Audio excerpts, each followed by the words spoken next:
Merci beaucoup et bonjour à tous. Je suis absolument ravie de ce webinaire aujourd'hui. Alors, je vais partager mon écran pour vous partager la petite présentation concoctée pour aujourd'hui. Donc, on a choisi chez Ozo Roman de vous parler aujourd'hui de la traduction. C'est un pendant absolument fascinant de la littérature ado, je pense. Et on a pris comme exemple une série à paraître chez nous en 2024 qui s'appelle les Whisper Weeks. Et donc, à mes côtés aujourd'hui pour le webinaire, Juliette Lay, qui est la traductrice de cette merveilleuse série. Et donc, je vais avoir le plaisir de vous parler aujourd'hui. Donc, je commencerai par une petite présentation de cette série pour vous raconter un petit peu l'histoire autour de ça.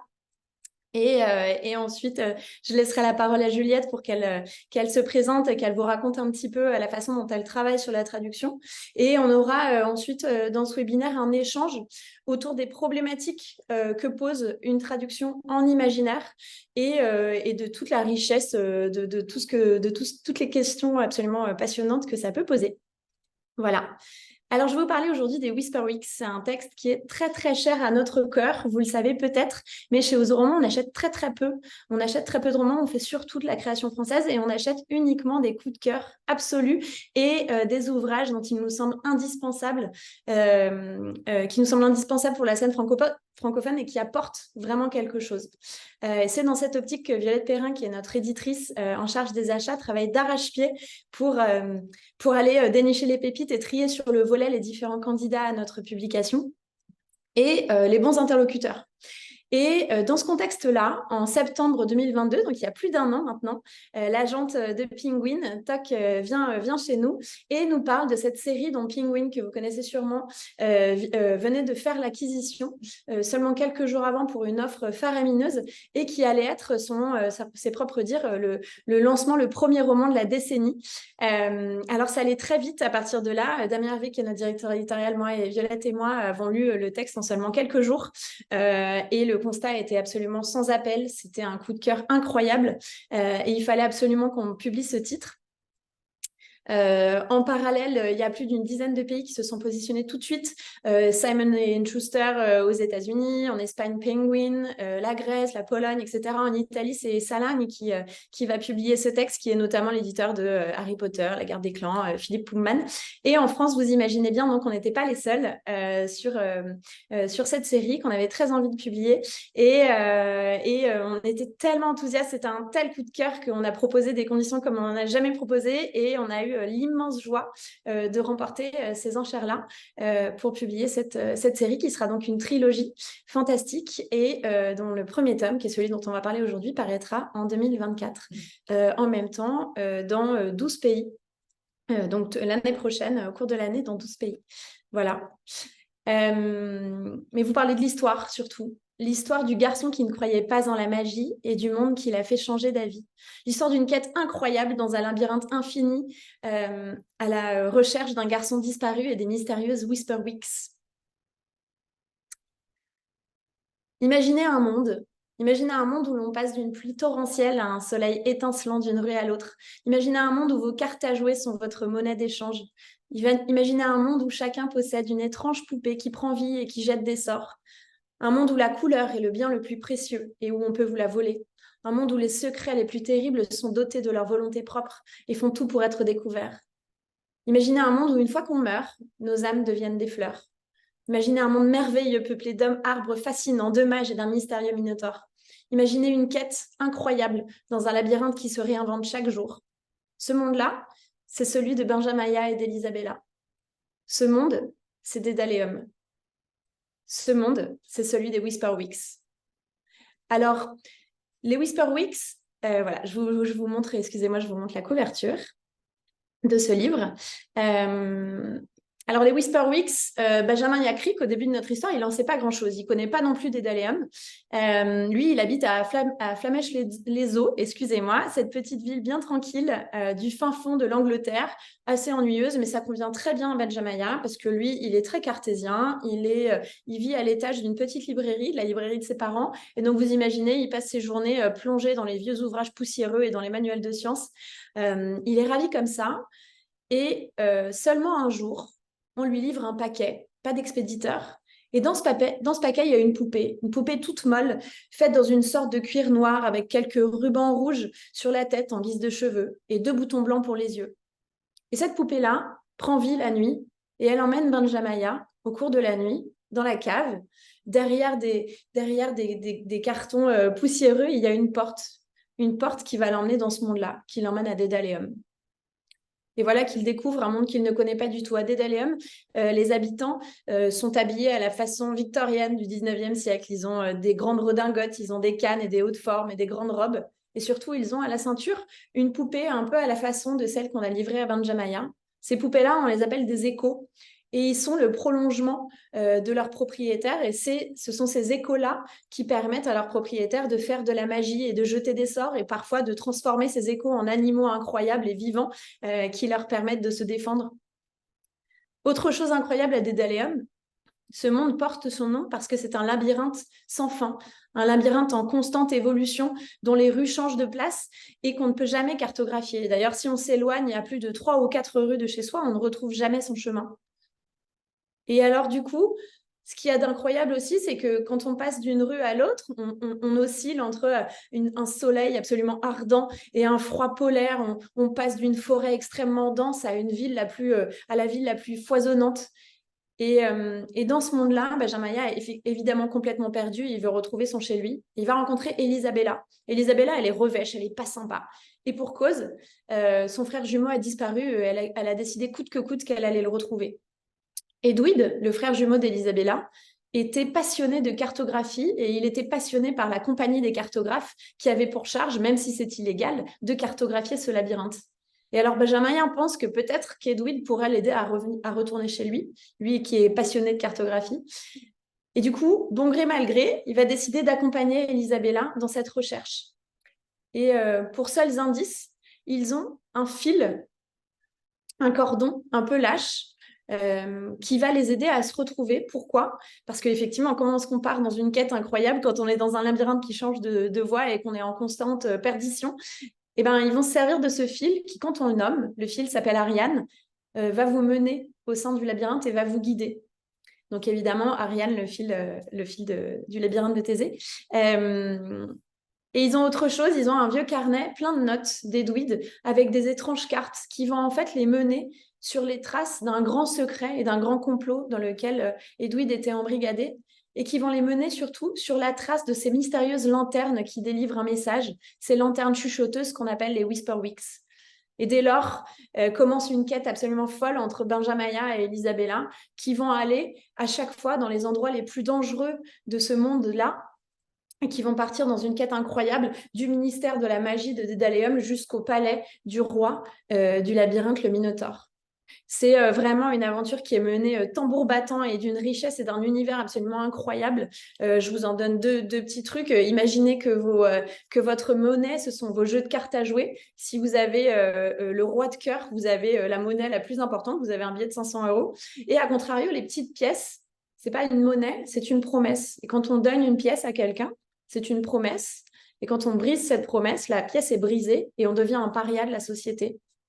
Ce sont plein de petites choses comme ça. Il y a les couleurs aussi. Les couleurs dans ce monde-là, c'est le bien le plus précieux et on peut l'extraire d'absolument tout et on peut l'extraire notamment des yeux.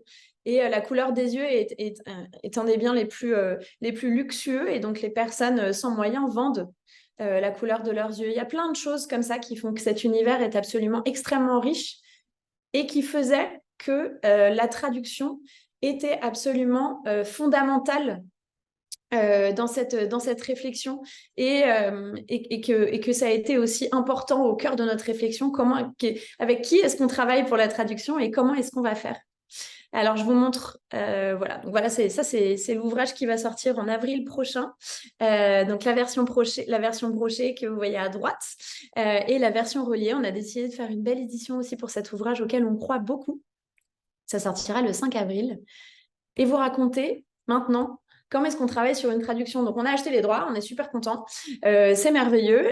Comment est-ce qu'on fait? On va commencer par se dire quel ton et de quoi est-ce qu'on a envie et du coup, avec qui est-ce qu'on va vouloir travailler. Donc, la première étape pour Violette et moi, ça a été de nous replonger dans les lectures de trilogies fantastiques ou de séries fantastiques qui nous ont bordés et accompagnés et enrichis ces dernières années. Donc, on a passé un petit peu de temps à relire des choses et à relire notamment certaines séries bien connues. Et on travaillait déjà avec Juliette Lay, qui est entre autres choses, plein de choses que vous connaissez peut-être, mais la traductrice d'Amande notamment, qui est une incroyable pépite, mais qui a traduit aussi par ailleurs La pâtisserie Bliss et Nevermore. Et on recherchait ça, on recherchait en fait un univers imaginaire extrêmement fort et quelqu'un qui soit capable d'apposer ce sens de l'imaginaire très fort et en même temps de garder cette belle langue qui est le cas dans les Whisperwicks. Donc, Violette, si tu veux, je te laisse te présenter et nous raconter un petit peu comment ça s'est passé pour les Whisperwicks et de quelle façon tu as travaillé. Bonjour. Euh, Merci de m'avoir invitée. Je suis honorée. C'est rare qu'on mette la traduction en valeur. On va dire souvent le travail de traducteur, c'est un peu, on se cache un peu, on ne parle pas beaucoup. Souvent, les gens ne pensent même pas à la traduction comme quelque chose d'important, alors que, bon, évidemment, moi, ça fait plus de 15 ans que je traduis la littérature pour jeunesse. Euh, j'ai commencé par je ne sais même plus par quoi j'ai commencé, je veux dire. J'ai traduit plus de 50 livres maintenant. J'adore travailler sur la jeunesse, spécifiquement les séries comme ça qui étaient Nevermore ou Bliss ou maintenant les Whisperwicks, parce qu'il y a tellement un imaginaire, il y a un travail d'imagination qu'il n'y a pas forcément dans un livre où ça se passe dans notre monde, voilà. Et moi j'adore me plonger dans les livres comme ça euh, parce que ça me fait entrer encore plus dans le monde. Déjà, j'adore les lire, j'en lis beaucoup. Mais aussi, quand on traduit, c'est vraiment comme rentrer, c'est comme si je rentrais dans le livre. D'abord, ce que je fais quand je traduis un nouveau livre, surtout une série surtout quand ça va être une série et surtout quand c'est de la fantasy, que c'est un monde imaginaire, c'est que je lis le livre entier juste pour savoir, pour être sûr.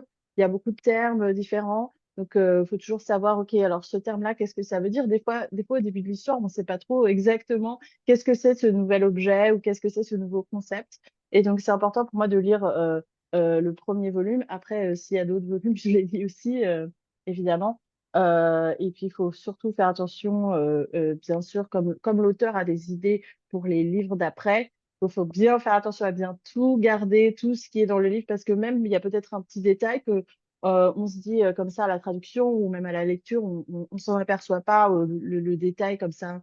On se dit, bon, c'est pas grave, on peut le changer, on peut l'enlever, ou on s'en souvient pas si on le lit. Mais en fait, après, si ça revient dans le volume d'après, il faut faire bien attention à tout les garder à tout garder parce que les auteurs, surtout dans les séries, ils savent ce qu'ils font, hein.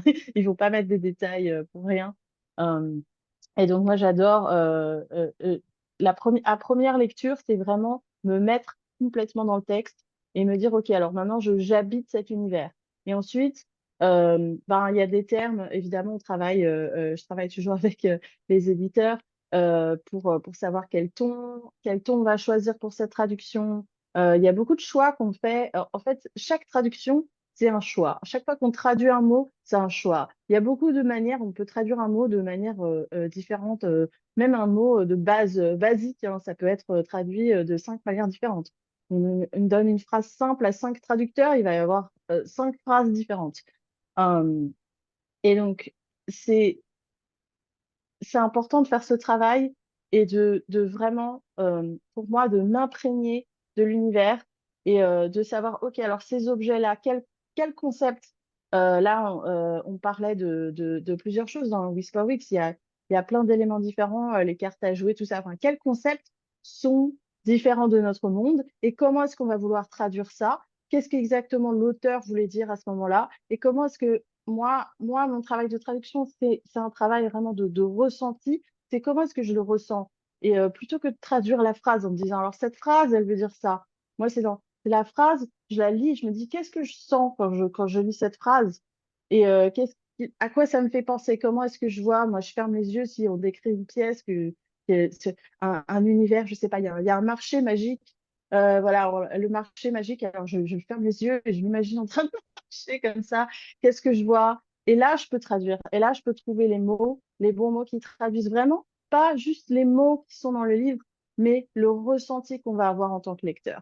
Donc voilà, c'est un peu, c'est ça mon travail de traduction. J'espère que c'était intéressant ce que je viens de dire. Mais Je carrément sais intéressant. pas. Si tu veux, on va passer en revue les différentes thématiques des trucs qu'on a pu aborder. Alors, c'est vrai qu'avec Juliette, on s'est vu plusieurs fois. Après, ça dit qu'on travaillerait ensemble, on s'est vu plusieurs fois pour dire, OK, qu'est-ce que toi, tu as compris du texte? Qu'est-ce qu'on a envie de quelle façon est-ce qu'on a envie de le traduire? Parce que c'est vrai qu'en tant que traducteur, on se rend pas, enfin, en tant que lecteur d'un texte traduit, on se rend pas nécessairement compte tout de suite de tous les choix qui ont été faits par le traducteur qui sont absolument fondamentaux, notamment pour poser les bases du cadre. Donc, il y a eu un travail comme ça avec Juliette, toi, de dire, mais OK, mais quel type de narration on va vouloir, quel type de temporalité on va vouloir, parce qu'effectivement, passer de l'anglais au français, ça pose des choses très, très concrètes, qui est que le français n'est pas genré, l'anglais n'est pas genré, par exemple, et que le français l'est. Donc, qu'est-ce qui est lui et qu'est-ce qui est elle, de façon assez binaire. Donc, ça a posé une problématique. Mais dans un premier temps, est-ce qu'on traduit au passé simple ou est-ce qu'on va plutôt passer au participe passé avec beaucoup d'imparfaits? Donc, il y a eu ces choix qui ont été faits qui étaient assez fondamentaux, je crois. Et quoi en dire? Effectivement, le ton du narrateur. Est-ce que tu veux nous dire deux mots de ça, Juliette? Oui, moi quand j'ai lu le livre, je me suis dit que c'était ça faisait très conte de fées. Et donc j'étais partie sur un texte assez conte de fées. Et ensuite, quand on a parlé, c'était ah ouais, est-ce on peut rendre ça un peu plus familier? Et ensuite, et donc il y avait quelque chose à déterminer. Est-ce qu'on va plus vers le conte de fées ou est-ce qu'on va plus vers le familier? Et ce texte est très intéressant parce qu'il passe un peu de l'un à l'autre. C'est-à-dire qu'à à la fois c'est un conte de fées, mais à la fois ça peut être genre on, on, on parle, on prend le thé, enfin voilà. C'est assez, il y a des scènes assez relax et qui pourraient se passer dans notre monde voilà, d'aujourd'hui. Et à la fois, il y a des scènes où voilà, c'est complètement conte de fées. Et donc, trouver un équilibre, voilà, il faudrait qu'on trouve un équilibre. Moi, je trouve ça très intéressant de travailler comme ça avec les éditeurs en disant, alors, OK, on va faire comme ça. Ah non, finalement, à faire comme ça. Puis j'aime bien travailler. Je sais, les premiers chapitres, on les travaille toujours euh, tellement, Acharné. euh, tellement, non, tellement. Et c'est tous les livres, c'est comme ça. Et surtout, surtout quand c'est un premier volume d'une série, parce que vraiment, on veut trouver le truc qui ensuite va nous suivre pendant je sais pas combien de volumes, ça dépend de la série. Mais donc voilà, c'est très important de trouver ce ton dès le départ, parce que si on part sur le mauvais ton, ensuite, il faudra tout reprendre. Ouais, tout à fait. Et puis c'est vrai que ce texte avait vraiment ça de particulier. Et ce qui nous a charmé, je dirais, c'est vraiment, il y a une vraie richesse de la langue, il y a une vraie richesse de l'univers qu'on n'avait pas envie de galvauder, on n'avait pas envie d'être trop moderne à la traduction et d'être dans quelque chose qui soit trop simpliste parce qu'on avait vraiment ce sentiment un peu conte, comme tu le dis, de quelque chose qui pourrait être lu presque par-delà les générations, quoi. En fait, il y a quelque chose d'assez je trouve pas mon terme, mais ça va me revenir. Mais en tout cas, on avait vraiment ce sentiment de quelque chose qui pourrait plaire à beaucoup de lecteurs et à beaucoup de types de lecteurs. Et évidemment qu'on avait envie d'être accessible à l'adolescent, mais en même temps sans galvauder la langue et sans passer par quelque chose qui soit trop dans le parler. D'où ce choix du passé simple, par exemple. Tout commença. Et de ce narrateur qui était difficile à trouver parce qu'à la fois, il avait quelque chose d'assez lointain et en même temps, on voulait quand même qu'il soit impliqué sans être trop jugeant envers notre héros et qu'en même temps, il ait ce ton un peu piquant et un peu passe sans rire qui ramènerait peut-être presque cet univers un peu à l'anglaise qu'on adore dans des livres et d'ailleurs qu'on retrouve dans Nevermore. Et c'est ça qu'on adore aussi dans Nevermore, c'est vraiment cette narration-là. Et donc, c'est ça un peu qu'on a recherché, c'est de trouver dans la traduction je trouve que tu as très bien trouvé le type de narrateur et de quelle façon est-ce qu'il apposait son regard très particulier. En même temps, il raconte de façon, on est sur un narrateur très externe, donc, mais en même temps, il y a cette focalisation interne de temps en temps, il y a le prisme de Benjamaya, il y a du discours indirect libre dans la narration. On va avoir des points d'exclamation dans la narration. Parfois, on passe à travers les yeux de Benjamaya pour réussir à dire quelque chose et le faire ressentir au lecteur. Donc, c'est vrai que c'était vraiment un savant mélange. Ça, je dirais que, comme tu disais, c'était vraiment les premiers chapitres qui ont été pas mal travaillés. Et tu as su trouver, je trouve, ce juste équilibre entre voilà, le côté un peu familier ou en tout cas naturel, tout en gardant le côté conte qui est si charmant avec les textes anglais, quoi. Et alors, seconde chose, qui est peut-être un des trucs qui est le plus intéressant quand on parle d'imaginaire, c'est tout le lexique, tout le vocabulaire, tout le bestiaire, tout ce qui fait qu'un monde imaginaire invente à proprement parler en anglais. Et du coup, on est obligé d'inventer à proprement parler en français. Donc, ça pose plein de questions. Là, j'en ai listé quelques-unes, mais certainement qu'il y en aurait plein d'autres, Juliette. Le vocabulaire imaginaire, comment est-ce qu'on travaille à partir de ça? Tu as dû inventer plein de choses. On a réfléchi à plein de choses sur le lexique et sur le vocabulaire de ce monde-là qui n'existe pas. Évidemment, les noms propres, les gens qui s'appellent. Est-ce qu'on a envie de traduire systématiquement les noms de famille ou les endroits? Et si oui, de quelle façon est-ce qu'on le fait? En l'occurrence, on a fait un choix qui est entre les deux, c'est-à-dire qu'on a traduit beaucoup de choses, mais pas tout. Et du coup, cette question de qu'est-ce qu'on traduit et qu'est-ce qu'on ne traduit pas. Et du coup, le premier exemple du vocabulaire, je dirais que c'est les échos. Je ne sais pas si tu veux nous raconter un peu, donc qu'est-ce que sont les échos, Juliette, et comment est-ce qu'on a fait ce choix de traduction et quelle était la problématique? Oui, donc en fait, dans cet univers, chaque humain a une petite poupée qui en fait fait partie de deux, enfin c'est comme une extension d'eux-mêmes. Euh, et donc en anglais, ils s'appellent des puppets. Et donc en fait, en français, parce que puppet, c'est quand même un mot qui est utilisé, mais on l'utilise pas forcément tout le temps. Mais c'est pas, c'est poupée, mais c'est pas vraiment poupée. Ça a un peu une connotation un peu magique, mais aussi un peu conte de fées, tout ça. Et donc en français, il n'y a pas vraiment d'équivalent. Ça arrive souvent qu'il n'y ait pas d'équivalent dans une autre langue. Bien sûr, parce que chaque langue a des concepts, tout ça. Genre, un mot, c'est pas juste une signification, c'est aussi un concept, il y a un contexte, c'est culturel, tout ça. Et donc, il fallait qu'on trouve un mot. On s'est dit, bon, bah, est-ce qu'on reste sur poupée? Alors, voilà, poupée, on n'a pas beaucoup en anglais. Il y a doll, puppet, il y en a plusieurs. Alors qu'en français, bon, c'est un peu genre une poupée. Voilà. Et donc, on s'est dit que ça marchait pas trop et qu'il fallait qu'on trouve quelque chose, parce que aussi les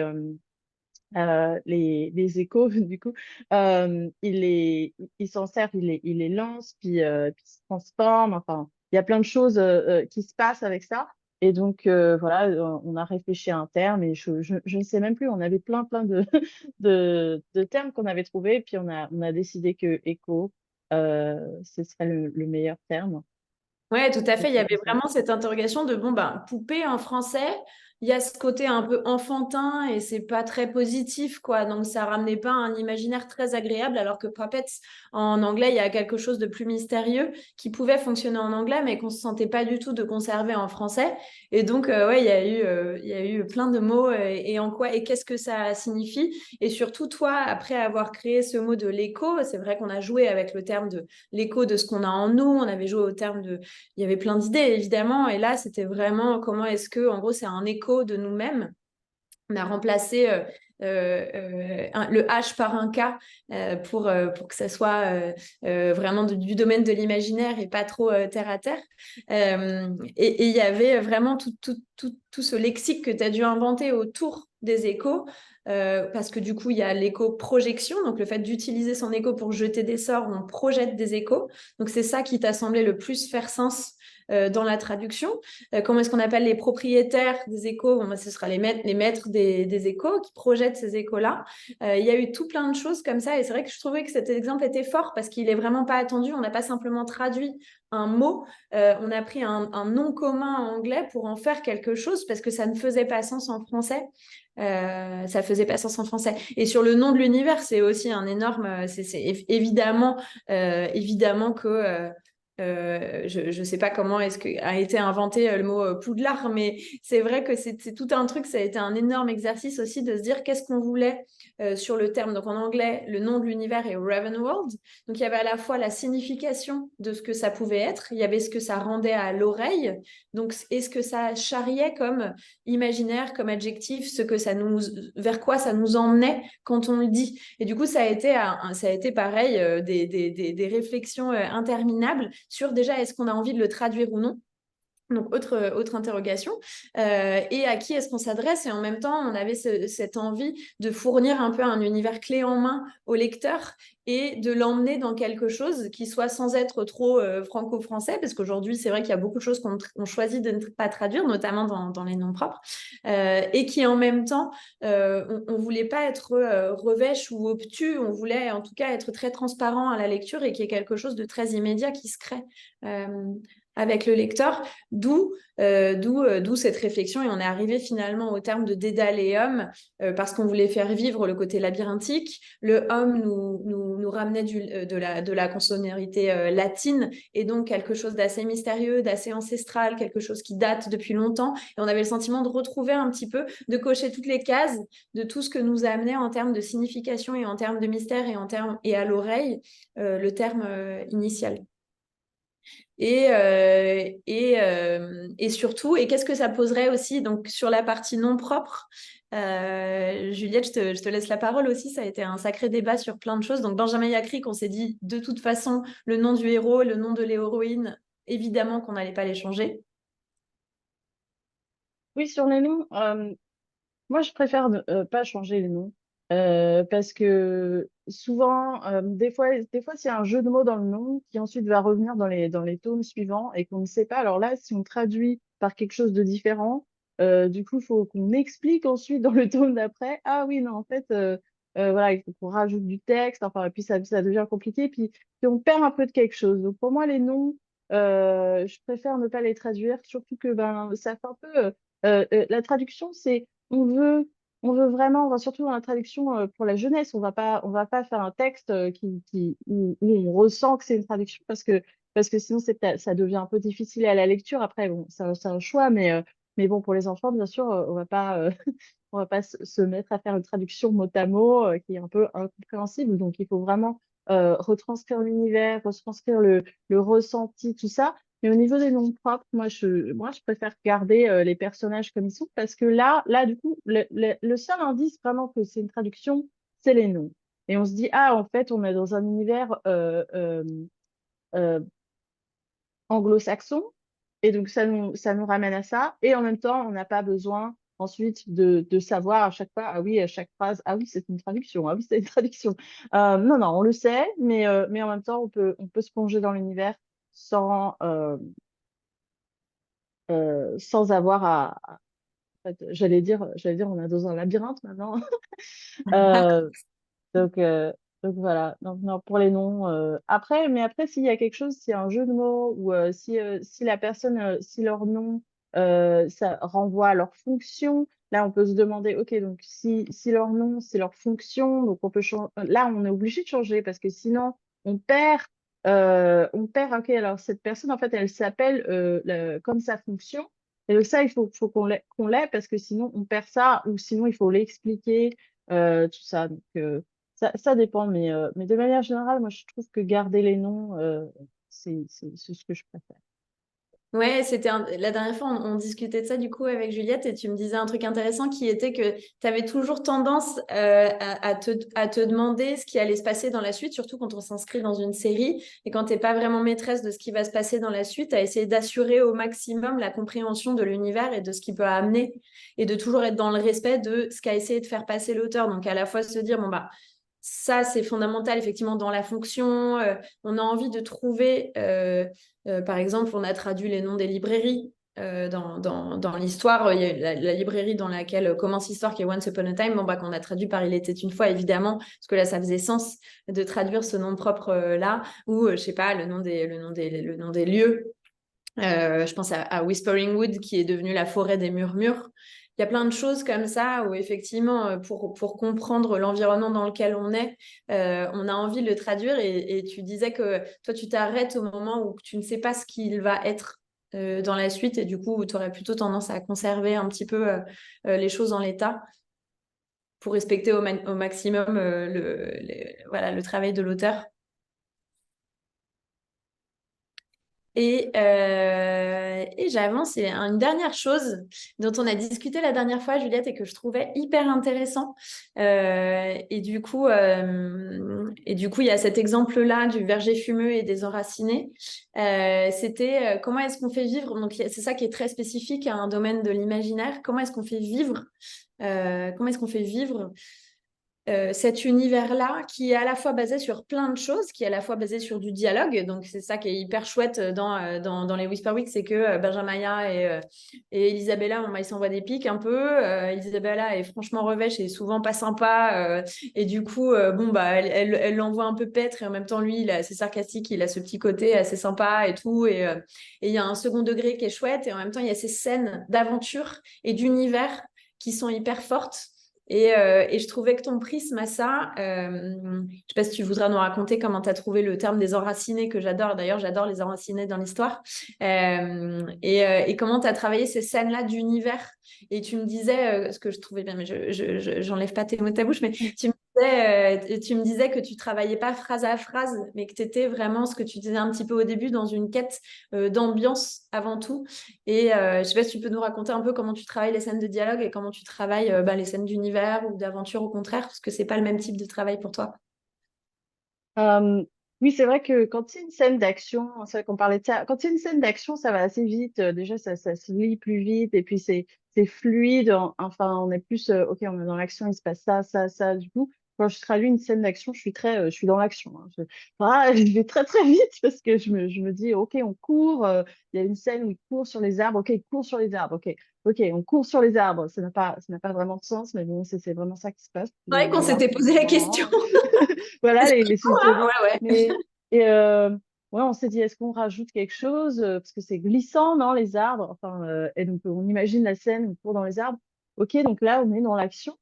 Et souvent, une scène d'action, ça me prend beaucoup moins de temps qu'un paragraphe qui va décrire où est-ce qu'on est, surtout si c'est de l'imaginaire où on est, c'est pas des choses qui existent. Et donc, moi, ce que je fais, c'est que je le lis et j'essaie de vraiment m'imprégner, comme je disais tout à l'heure, c'est que j'essaie vraiment de m'imprégner de l'univers, d'imaginer, ok, alors, euh, comment est-ce que je vois, alors là, il décrivent la forêt, comment est-ce que je vois la forêt? Genre, si je ferme les yeux, je m'imagine la forêt, ok, qu'est-ce que je vois? Qu'est-ce que je ressens? Et ensuite, euh, écrire ce que je ressens, c'est-à-dire OK, cette phrase, elle me dit ça, mais ce que je ressens, c'est ça. Et ensuite, la traduction, c'est une combinaison de les mots qui sont la version anglaise, mais aussi le ressenti que ça donne.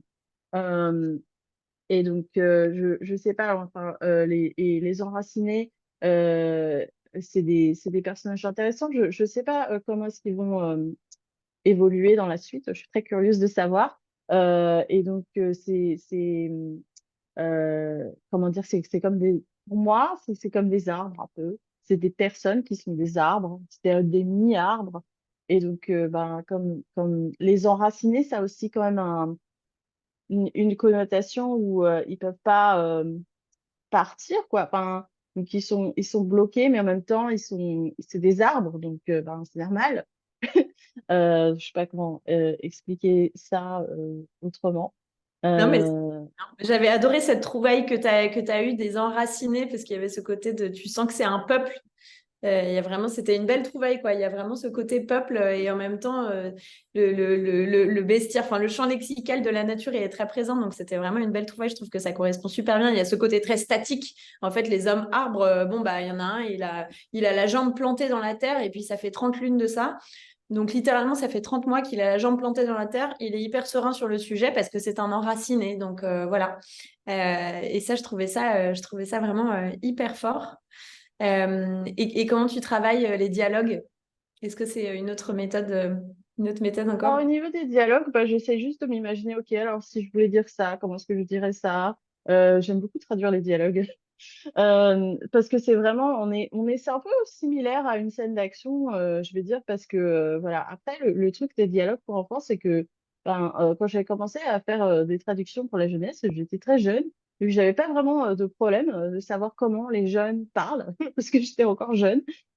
Aujourd'hui, C'est vrai qu'on ben, a plus des ce fois, problème maintenant.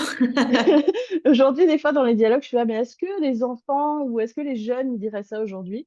Alors, j'ai beaucoup de chance, j'ai plusieurs amis qui sont profs au collège et au lycée. Donc, des fois, je leur dis, alors, il y a un enfant là, il dit ça, là, il dirait ça à un enfant ou pas? Du coup, voilà, donc ça aide pour cet aspect-là. Euh, non, c'est vrai que les dialogues, c'est très important parce que quand on a un dialogue qui est trop comment dire là, on parle pas comme on écrit.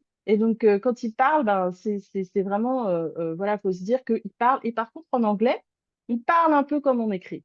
Donc, du coup, il y a toute une dimension qu'il faut qu'on ajoute en français qui n'existe pas en fait en anglais. On parle des C'est-à-dire que négations, le par texte exemple. écrit, voilà, le texte écrit et le texte parlé en anglais est vraiment très, très, très similaire, alors que le texte écrit et le texte parlé en français est très différent. Tout change en fait. Moi, je sais pas, j'aime bien les dialogues. Je trouve que je suis dans l'action. Je me dis, ah là, j'ai l'impression de parler au personnage, d'être là. Écoute, tu t'en es sorti à ravir en tout cas. Euh, Et du coup, il y a un truc qu'on n'a pas abordé, effectivement, j'en viens tout de suite aux questions-réponses. D'ailleurs, si vous avez des questions, n'hésitez pas. Je trouve ça hyper intéressant. Merci pour ce webinaire. J'ai une question. Est-ce que les traducteurs prennent parfois contact avec les auteurs pour avoir des idées sur la suite de la série, pour faciliter la traduction des termes de l'univers notamment? Et à ce sujet, j'ai une bonne anecdote, mais je te laisse répondre, Juliette. Euh, Moi, j'ai toujours envie de travailler avec les auteurs. Malheureusement, j'ai jamais eu la chance de pouvoir faire ça. Je ne sais pas, peut-être dans l'avenir proche. Là, ce qui s'est passé, en fait, c'est qu'effectivement, on avait pas mal de questions sur l'interprétation qu'on devait faire de certaines phrases. Donc, on s'est fait une petite liste qu'on a envoyée à l'auteur, mais notamment sur le genre des Whisper Weeks, parce que donc c'est lanternes qui confèrent qui contiennent un secret et que il y a 4 Whisper Weeks, pour pas tout vous spoiler, il y a 4 Whisper Weeks qui sont cachés dans l'univers de Dead Allium et que Benjamaya et Elisabella vont devoir aller chercher dans les endroits les plus reculés et dangereux de cet univers. Et en fait, Juliette, instinctivement, et à bon escient d'ailleurs, l'avait traduit au féminin, donc une Whisperwix, mais ce qui n'est pas le cas en anglais, en fait, c'était vraiment un peu arbitraire.